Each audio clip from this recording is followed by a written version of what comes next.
Hello everyone welcome back to movie munchings. పుష్పగాడి rule ఎలా ఉంది? నాకైతే తెగ నచ్చేసింది అబ్బా మూవీ. పుష్పరాజు గాడి కోసం మళ్ళీ చూడాలనిపించేంతలా నచ్చేసింది. ఆల్రెడీ మన ఛానల్లో రివ్యూ కూడా పోస్ట్ చేశాం.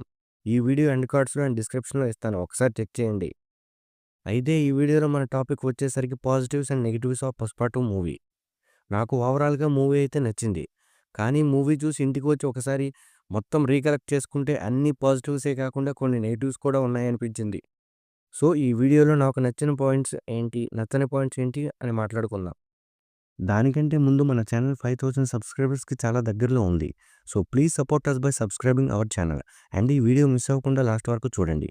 ఫస్ట్ పాజిటివ్స్ గురించి మాట్లాడుకుంటే నెంబర్ 1 అన్‌డౌట్‌ఫుల్లీ మన అల్లు అర్జున్ గారి పెర్ఫార్మెన్స్.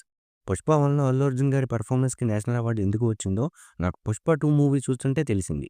లిటరల్లీ 'పుష్ప 1'కి మించిన పెర్ఫార్మెన్స్ డెలివర్ చేశారు ఈ మూవీలో. ఈ మూవీని అల్లు అర్జున్ గారి పెర్ఫార్మెన్స్ ఇంకో మెట్టెక్కించింది. అండ్ ఫహద్ ఫాసిల్ గారు కూడా చాలా బాగా యాక్ట్ చేశారు. అఫ్కోర్స్ ఆయన గురించి వేరే మాట్లాడుకోవాలా చెప్పండి. ఏ క్యారెక్టర్ ఇచ్చినా పర్ఫెక్ట్గా ఓన్ చేసుకొని ఈజీగా చేస్తారు. నెంబర్ 2 గంగమ్మ తల్లి జాతర ఎపిసోడ్. గంగమ్మ తల్లి జాతర సీక్వెన్స్ కానీ, క్లైమాక్స్ ఫైట్ కానీ గూస్ బంప్స్ స్టఫ్ అసలు. ఒక్క స్టార్ హీరో అయి ఉండి లేడీ గెటప్ వేయడం అంటే అసలు చిన్న విషయం కాదు. ఈ విషయంలో మాత్రం చాలామంది యాక్టర్స్కి అల్లు అర్జున్ గారు ఒక మంచి inspiration. Number 3 songs placement.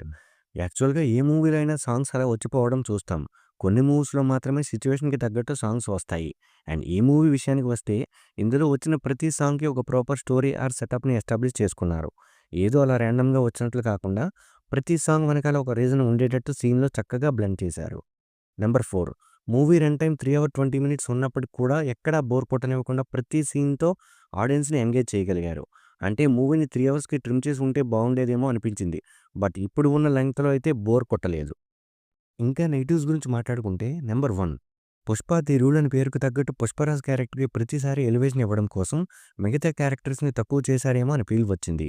Movie starting నుండి ఎండింగ్ వరకు పుష్పరాజ్ అనే క్యారెక్టర్ గెలవడమే తప్ప ఒక్కసారి కూడా డౌన్ అవ్వడం అనేది ఉండదు.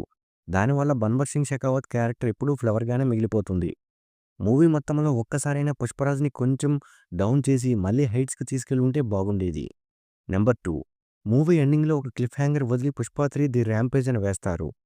గంగమ్మ తల్లి జాతర ఎపిసోడ్‌లో ఒక కొత్త క్యారెక్టర్‌ని ఇంట్రొడ్యూస్ చేసి, తనకి జగపతి బాబు క్యారెక్టర్‌కి లింక్ పెట్టి, మూవీని కొంచెం సాగదీశారేమో అనిపించింది. అంటే పార్ట్ 3 తీయడం కోసం మాత్రమే ఆ క్యారెక్టర్‌ని ఇక్కడ ఇరికించినట్టు ఉంది తప్ప, మూవీ స్టోరీకి ఏమాత్రం ప్రాపర్‌గా బెండ్ అవ్వలేకపోయింది. నెంబర్ 3 ఈ మూవీలో కొన్ని క్యారెక్టర్స్‌ని సరిగ్గా యూజ్ చేసుకోకుండా అలా వదిలేశారనిపించింది. మెయిన్‌గా మంగళం సీను, దాక్షాయణి, జాలరెడ్డి ఇలా కొన్ని క్యారెక్టర్స్‌ని ప్రాపర్ నరేషన్ లేదు ఈ మూవీలో. నెంబర్ 4 ఇందులో మెయిన్ డిసప్పాయింట్మెంట్స్ ఏంటంటే ఫహద్ ఫాసిల్ క్యారెక్టర్‌ని సరిగ్గా ఎండ్ చేయలేదు. అండ్ స్టార్టింగ్‌లో వచ్చిన ఆ జపాన్ ఫైట్‌కి సరైన పే ఆఫ్ ఇవ్వలేదు. క్లైమాక్స్‌లో క్లిఫ్ హ్యాంగర్ సరిగ్గా బ్లెండ్ అవ్వలేదు. అండ్ ఇంకో మెయిన్ విషయం ఏంటంటే 'వేర్ ఈజ్ పుష్ప' అని ఒక టీజర్ వదిలారు కదా! అసలు ఆ ఎపిసోడ్ మొత్తం లేపేసి ఇంకేదో తీశారు. నాకు తెలిసి పార్ట్ 2 కోసం 2 ఆర్ 3 వెర్షన్స్ రాసుకొని ఇప్పుడు మనం చూసిన వెర్షన్‌ని ఫైనల్ చేసినట్టున్నారు. నాకు ఈ మూవీలో సుకుమార్ యాజ్ ఎ రైటర్‌గా కన్నా యాజ్ ఎ డైరెక్టర్‌గా సక్సెస్ అయ్యారు అనిపించింది. స్టోరీ రైటింగ్ కొంచెం డిసప్పాయింట్‌మెంట్ చేసింది నన్ను. సో, ఇది గైస్ నాకు అనిపించిన పాజిటివ్స్ అండ్ నెగెటివ్స్.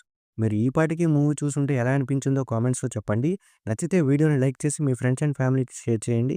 మన ఛానల్‌ని సబ్స్క్రైబ్ చేసుకొని బెల్‌ని ఆన్‌లో పెట్టుకోండి. ఇంకో వీడియోలో కలుద్దాం.